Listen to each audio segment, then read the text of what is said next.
Hello everyone, Clark Meyer with the Rise to Wealth here, and wanted to make a video on whether it makes sense to rent versus buy based on which city you live in using Zillow's rent versus buy calculator, which in my opinion is by far the most straightforward in terms of all the different calculators that exist and tools online to give you an understanding of if you're going to live in an area for a certain amount of time, would it make sense to buy or should you just continue renting?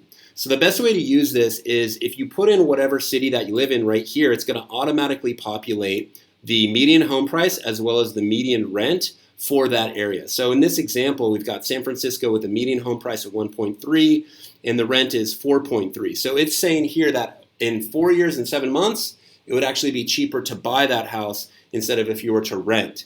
Now, if we were to put in, let's say you live in Denver, Colorado, it's going to change a little bit. Now it's only 2 years and 9 months. And let's say that you live in Indianapolis, it's going to change to 1 year and 9 months.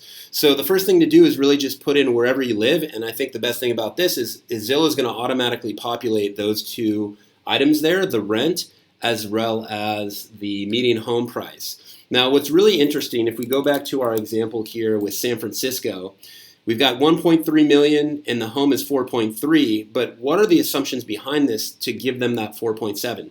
So when you scroll down here, it talks about the assumptions, meaning the appreciation rate as well as how fast the rents are going to increase in that area. And what your investment rate is if you were to take that money and put it into something else like an ETF or index fund. And the default rate that they actually have in the Zillow calculator is 6%. Which I thought was kind of interesting.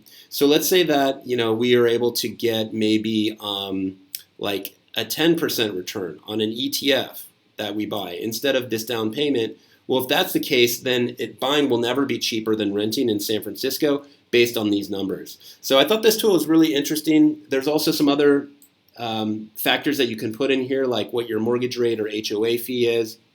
So I would definitely, if you're interested or thinking about that question yourself, I would check out Zillow's rent versus buy calculator. And hope you found this video of value. If so, please like and subscribe. And if there's any topics of interest that you'd like me to discuss, please leave those in the comments. Thanks a lot.